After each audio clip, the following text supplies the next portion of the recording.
Now, speaking of the imports, a lot of the fans are going to want to know what's happening with certain individuals. I'm going to throw a couple at you, see if you can update us on us. I think you've got an idea of firstly who I'm going to ask. Jade Galbraith, what's happening with him? Well, Jade is currently on vacation, having a fantastic time. He keeps in contact with us, and obviously Jade, he won a lot of awards last year. He's in high demand and he's spoken to a lot of teams, and we are definitely one of the teams that he has spoken to. At the moment, no decisions are final. Jade hasn't signed for anywhere, contrary to what some people may think. He hasn't signed on any dotted lines, and he is still a free agent. So we will continue to talk with him, and if he decides to sign for us again, I think it's a fantastic step for him and for us, and I would love to have him back. A lot of people maybe don't know him, off the ice, but he's a fantastic guy in the dressing room. He's a fantastic guy to have on your team, and he's obviously an exceptionally good player. So fingers crossed, we'll talk to him again in a couple of weeks, and see what he says. Well, Tim Wedderburn's another one who's a bit of a fan's favourite as well. Have any word on him? For Tim, it's a difficult situation. Tim's actually dealing with a lot of stuff at home just now.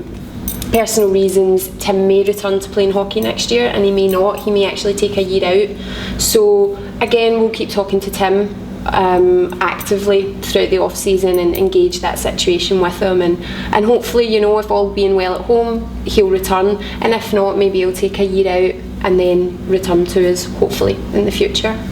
Now, other imports as well, not just the ones that have been here in the past. I take it you're still actively looking. Yeah. I spoke to Frank Morris yesterday, who indicated that he's still very much looking out, even though Drew is obviously no longer part of the process. Yeah, Drew had obviously spoken to a lot of imports as well. Both Drew and I had approached people, and then Drew was taking over the negotiations with them. Now that Drew's left, there are still guys that we had been talking to and that we had made some offers to. So right now everything is on hold, because what I don't want to do is bring in a guy and then the next coach maybe isn't his ideal player, or he's got a different scope for the team. So we are still looking, we are still accepting resumes from guys, but as soon as the coach is appointed, then we'll pass all that information over to them, and they can make a decision. But you just love a summer where you don't need to look for a coach first. I would love that. I actually thought this was it, when we got Drew signed and Jordan was signed, and we had some Brits, and Drew was making progress with other players, and I went off on holiday. I thought it was ideal, but not to be. Now we'll move away from personnel and things like that. Obviously the league decided that they're going to have a new setup this year. Yes. The North-South Conference idea, which is how they've marketed it. Just can I get your thoughts on it first of all, what you think of it? Are you in favour of it from obviously Braehead's point of view? What they've tried to do is obviously make it a level playing field for all the different teams, and to make it competitive, and also right now the financial situation isn't great for a lot of companies. The economy in this country is still struggling, and you've got to take that into account, all those journeys that you have to make, all the travel, this kind of thing. So the league have tried to balance it all out and make it a good playing field for everyone. I'm not against it. I think it will bring a lot of positive things for the game in this country. I definitely think in Scotland, we'll benefit from getting a good bit of rivalry going between the other three Scottish teams. I definitely think it's a great opportunity for us to work together and promote the sport and unite the fans and get a good, travelling support to each of the venues. We're all literally within 2 hours of each other. There's no reason why we can't travel to each other's games and support each other. And having Hull on board with the new ownership down there, then hopefully, we can get a good bit of rivalry going with them as well. And at the same time, we're still going to be playing those other teams. We're only losing one game at home and one game away with them. They're definitely still a part of this league. So it's not a huge change, it just seems like a big change to the fans. But once it starts and we get underway, I think it'll be fine, it'll be good.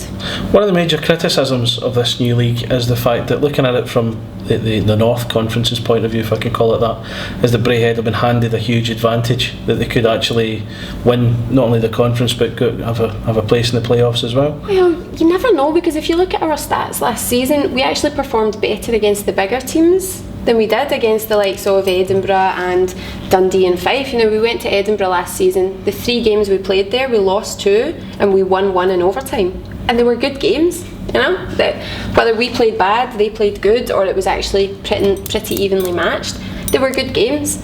Dundee as well, you know, I think we conceded one game there, we drew a game in the Challenge Cup. Fife, we had a fantastic game in Fife, a midweek game where we won 2-1 in overtime. I mean, these are really good games, so there's nothing to say that we are going to walk away with this. It depends on the team dynamics, it depends on the teams that are put together by these other clubs, so I think it'll be good.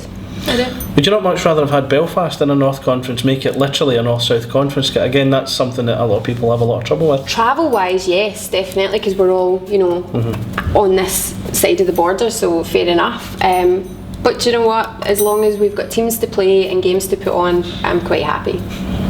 Right, we'll talk about things in general now. We're going into season 3 now. The first season was all about laying the foundations for the club, and you know, and things from then on. Season 2, consolidating that, building on that. Yeah. Firstly, what's the targets for season 3 on the ice and off the ice?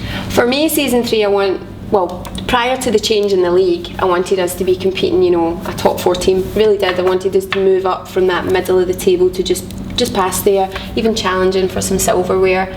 We've been pretty close playoff wise as well, and I think we take a good crowd down there, so it would have been amazing, you know, for us to do something like that. Now that the league structure's changed, I definitely want us to be a top 2 team. I want us to be winning, I want us to be challenging, I want us to be entertaining on the ice, I want us to have a bit more grit on the ice. I think that's something we've maybe lacked. We've had a lot of skill, but I think we need now a bit more physical presence on the ice with us. For the business, I definitely want the crowd to continue to grow. The fan base must grow for us to continue. The season tickets are up, which is fantastic, so now it means just, you know, taking the promotion out with the hockey fan base and bringing in more people to the sport, and I definitely think that coincides with what we need to do in Scotland to promote the sport. We need to get it to new groups. Now, you're saying about the season tickets being up, are you concerned that the new league set up and the fact that you've been put in with the lower end of the league might affect fans coming on the night? Well, it could, but only to fans that are aware of, you know, what the league was before. If we're promoting to new fans that have never been to a game before, they've got nothing to compare it to, so they're going to come and see it with fresh eyes for the first time. And I think in a sports industry, that's what you have to do. You can't just continually promote to fans of the sport. You must integrate new people, fresh eyes, fresh fans.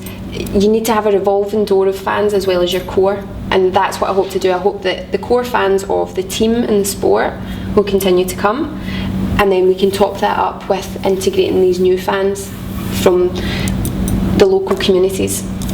That's I think what sports need to survive. It goes stale if you don't, and then fans decide that they'll pick and choose games, and that's when it gets a bit dangerous. So that's one of the things that's been mentioned, the fact that fans are already picking and choosing games, so in that respect it shouldn't really make that much of a difference. Yeah, if everyone's different, the financial situation is different as well, so in one respect people will pick and choose games because maybe they can't afford to come to them all. If you choose to have a season ticket, then you're coming to them all, and then other people will pick and choose the games on who it is you're playing. But it's a shame to do that at this stage because we don't even know who's going to be in these teams. Now, you just don't know. Some teams can unearth a gem, you know, a guy that's just got everything, the whole package. You may see some teams pitching guys against each other, so you get, you know, the odd kind of bit of rough play, and it can be exciting, it can be hard hitting. Everyone's got a different style of hockey as well, so one team next season might be a fast paced, they're going to score against you. Another team might have that physical aspect to it. Another team might have skilled players, and you're going to be wowed by the way, you know, they can move the puck when they come into your home ice. So for me, I think it's a shame if people do make a decision right now on, I'm not going to go and watch that team or this team, because you don't know who's going to be there. So wait, watch the first games, and then if you so wish not to come back to another game with that team, then fine, but I'm going to try my hardest to make sure that team are entertaining, so that people don't care who we're playing, they just want to come and see us play. And the last question, obviously you're on Twitter and Facebook and things like that, and I'm quite sure you keep your eye on the forums as well. What do you make of the euphoria the fans whip up when it comes to news from the club and in terms of signings and stuff? It's crazy. I mean, our fans especially, whenever they get a whiff of anything, you know, they're on there straight away. The social media goes crazy, and sometimes it's good, and I like the fact that they're so passionate about it and they engage in it. Other times I maybe don't agree with the threads that they've got in the forum or what they're saying, but everyone's entitled to their opinion, and that's the main thing. And if they want to voice their opinion on a public platform, I can't stop them doing that.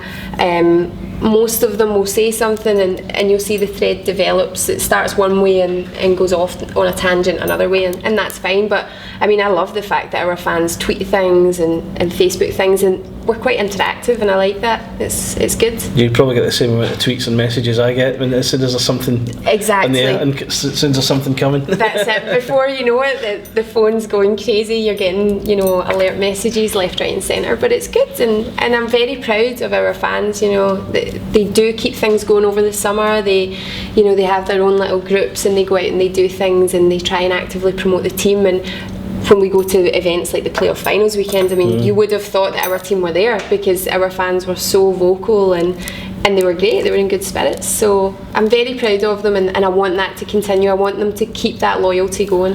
Just you talked about the playoff weekend, and I was there as well, and I heard them singing Bannister's Purple Army. You were with Drew. What did he make of it? Oh, well, the best thing was Drew's friend from back home was there, and he was like videoing it because he was like, I cannot believe these guys are chanting for this guy. Like, this is unbelievable. But Drew was very overwhelmed. It was the same when he got nominated for the Coach of the Year. He was like, I don't think I deserve to be in this category, and there's probably guys that have done a better job. And I mean, he was overwhelmed by the whole experience here. The fans really took to him, and it's something that he's not had, you know, a lot of. He's quite an introvert character, but he really developed, and he kind of took on a different persona while he was here. He opened up a bit to the fans, but he thought it was amazing the way that they were so behind him and would chant his name. Good stuff. Good. Well, thanks for your time, Kirsty. Thank you, Craig.